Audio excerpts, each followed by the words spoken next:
Football গোলের খেলা, এখানে জয়টাই মুখ্য, কিন্তু কখনো কখনো ম্যাচের উত্তাপ ফলকেও ছাপিয়ে যায়।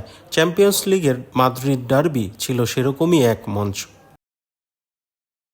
সান্তিয়াগো বার্নাব্যুর শেষ ১৬র প্রথম লেগ রিয়াল মাদ্রিদ জিতেছে ২-১ গোলে। দ্বিতীয় লেগের আগে নিশ্চিতভাবেই সুবিধাজনক জায়গায় থাকবে মাদ্রিদের অভিজাতরা।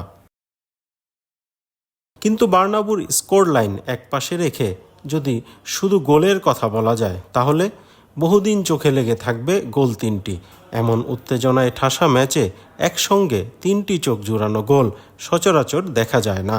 রদ্রিগোর ম্যাজিক্যাল স্পিন, হুলিয়ান আলভারেজের জাদুকরী শট ও ব্রাহিম দিয়াজের মন জুড়ানো পায়ের কারুকাজ পয়সা উসুল ম্যাচ বলতে যা বোঝায়, বার্নাব্যুতে সেরকমই একটি ম্যাচ উপভোগ করেছেন দর্শকেরা। চ্যাম্পিয়ন্স লিগের বর্তমান চ্যাম্পিয়ন রিয়াল, অথচ নতুন ফরম্যাটের চ্যাম্পিয়ন্স লিগ থেকে শুরুতেই বিদায় পড়ার শঙ্কা জন্মেছিল তাদের।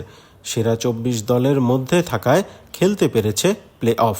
ম্যানচেস্টার সিটির বিপক্ষে ওই ধাপ পেরিয়ে জায়গা পেয়েছে নকআউটে, সেখানেও পড়েছে কঠিন প্রতিপক্ষ আতলেতিকো মাদ্রিদের সামনে। শেষ ১৬র প্রথম লেগে এগিয়ে যেতে অবশ্য সময় লাগেনি তাদের। চতুর্থ মিনিটে রিয়ালকে এগিয়ে নেন রদ্রিগো। ফেদে ভালভার্দের ডিফেন্স চেরা পাস নিয়ন্ত্রণে নিয়ে বক্সের ভেতরে শরীর একটু মোড় নিয়ে বাঁ পায়ের চমৎকার শটে জাল খুঁজে নেন এই ব্রাজিলিয়ান। আতলেতিকোর গোলকিপার ইয়ান ওব্লাক লাফিয়েও কিছু করতে পারেননি। রদ্রিগোর চোখে লেগে থাকা গোলের জাদুতে তখনও মুগ্ধ হয়েছিলেন দর্শকেরা। এরই মধ্যে আলভারেজ করলেন আরও চমৎকার এক গোল।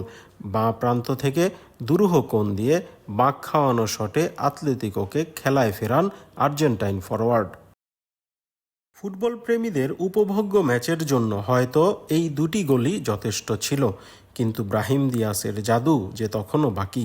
এই মিডফিল্ডার চমৎকার পায়ের কাজে বক্সের ভেতরে ঢুকে আতলেতিকোর রক্ষণ দেয়াল ভেদ করেন।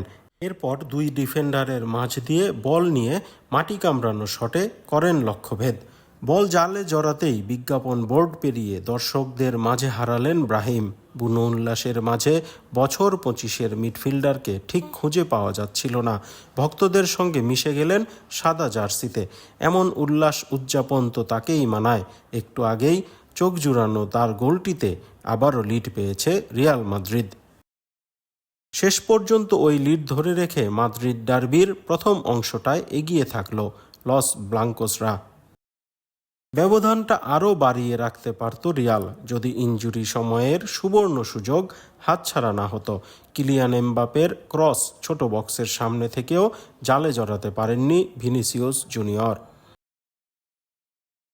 ওই গোলটি হয়নি বলেই হয়তো শেষ ১৬র লড়াইয়ে উত্তেজনা জমে থাকলো।